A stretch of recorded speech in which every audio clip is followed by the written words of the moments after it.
아이 때 죽은 혼신으로 인해 생길 수 있는 문제점은요, 죽은 혼신의 시기나 질투심 등으로 임신이 어려워질 수도 있고요. 또 인연을 만나도 좋지 않은 일들이 지속되고 결혼까지 가는 것이 힘들어질 수도 있다는 겁니다. 안녕하세요. 디적신당 삼부람입니다. 제가 상담을 하다 보면 정말 책을 써도 될 만큼 수많은 사연들과 수많은 사람들의 경험을 공유하고 만나게 됩니다. 그 많은 이야기들을 듣다 보면 이런 이야기들을 누구와 상의할 수 있겠나 하는 안타까움이 들 때가 있습니다. 그 안타까운 사연들 중에 오늘은 무심히 넘기면 안 될 어린 혼으로 인해 생길 수 있는 문제에 대해 이야기 드려보겠습니다. 어린 혼이란 유산 또는 낙태로 태어나지 못하거나 태어났어도 일찍 생을 달리한 태아령과 자신의 형제 자매 중에 일찍 세상을 떠나버린 아이의 혼신들을 말합니다.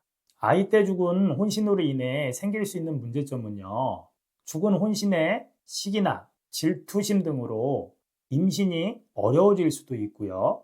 부부간에도 좋지 않은 영향을 미치는 경우도 많이들 있습니다.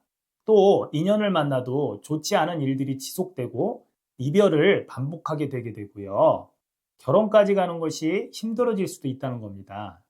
특히나 낙태나 유산과 같은 태아령의 경우에는 태아령 자체의 문제도 있지만 자궁에 부정이 드는 문제가 생기면 임신과 연인, 부부간 문제에 더 많은 어려움을 겪을 수도 있습니다. 한 사례를 말씀드려보면 오래전 오셨던 손님이신데요. 어느 날 단아한 모습의 한 여자분이 오셨는데 상담을 시작한 후 1, 2분쯤 지날 때쯤 이 상황을 어떡하지? 싶은 상황이 생겼습니다.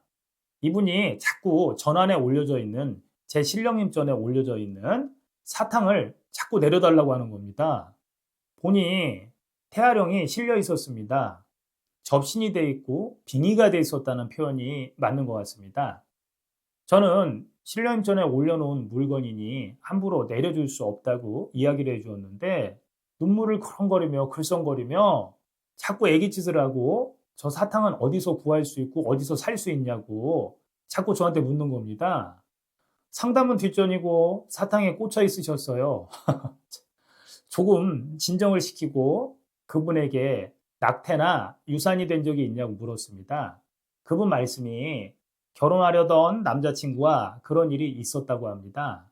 그날 이후부터 몸도 아프고 마음도 아프고 잠도 제대로 이루지 못하고 밥도 싫고 사탕, 과자, 아이들 먹는 아이들이 좋아하는 음식만 먹게 되고 평소 잘 먹지도 않던 술도 자꾸 먹게 되더랍니다. 술을 먹으면 기억은 잘 나지 않는데 자꾸 아기짓을 하고 때를 쓰고 물고 뜯고 행패를 부리는 실수를 한다고 친구나 주위 사람들이 너무 걱정된다고 하면서 이야기를 해준다고 합니다. 한두 번이면 그럴 수도 있는데 주사라고 주사다라고 생각할 수 있잖아요. 근데 그렇지만 이 친구는 원래 술도 잘 안 먹고 차분한 성격의 친구였는데 이런 행동을 보였으니 친구나 주위 사람들도 걱정도 해주지만 점점 자신을 피하고 결혼을 앞두고 있던 남자친구와도 큰 싸움을 하고 헤어졌다고 합니다. 그래서 자신도 뭔가 문제가 있다고 생각이 들어 상담으로 왔다고 하면서 울더라고요.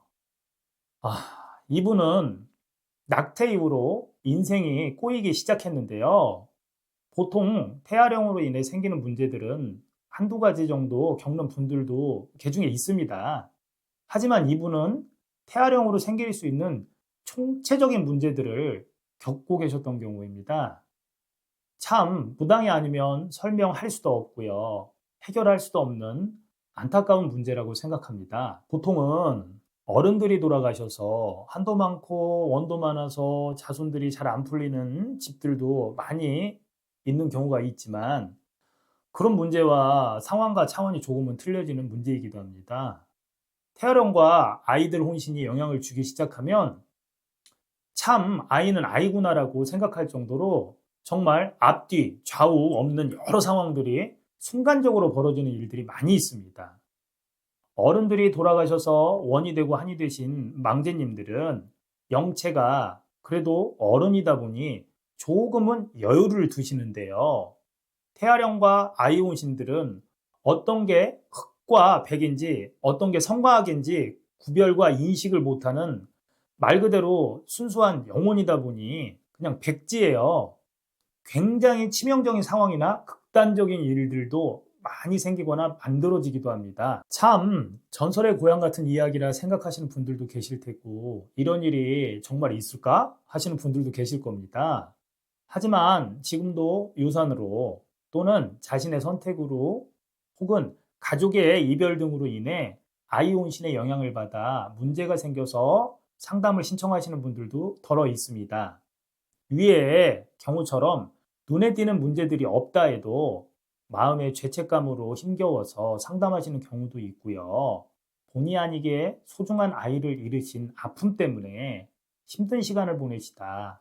아이 혼신을 위로하고 자신의 마음의 병을 해결하고 싶어 상담을 하시는 분들도 있습니다. 이런 문제들을 겪고 계신다면 내가 떠나간 아이의 존재를 알고 있고 마음 깊이 미안하고 안타까워하고 있음을 알려주고요. 좋은 길로 가서 편안히 안착할 수 있도록 도와주는 노력이 필요합니다. 그렇게 떠도는 아이의 혼이 잘 안정되고 평안해질 수 있게 해주어야 자신에게 나타나는 여러 현상들도 잠재워질 수 있습니다. 제 상담 경험을 바탕으로 말씀드렸지만 집안이나 자신에게 비슷한 사례가 있었더라도 아무렇지 않게 느끼시는 분들도 많이 있습니다. 이 내용이 모든 분들에게 100%다 나타나지 않을 수 있습니다. 하지만 이런 영향을 받고 계시는 분들을 전제하에 말씀드렸습니다. 살다 보면 수많은 사연들, 수많은 상처들이 있을 수 있습니다. 그 수많은 사연들과 수많은 상처들이 아물 수 있도록 기적신당 산부람이 마음의 안식처가 되고 여러 조화 속에서도 보호받을 수 있는 공간이 되었으면 하는 바람입니다. 저 또한 열심히 노력하여 오시는 분들이 상처를 딛고 행복해질 수 있도록 더욱더 노력하겠습니다. 지금까지 이야기 들어주셔서 감사합니다. 항상 행복하시고 건강하시길 기원합니다. 감사합니다. 정각법사였습니다.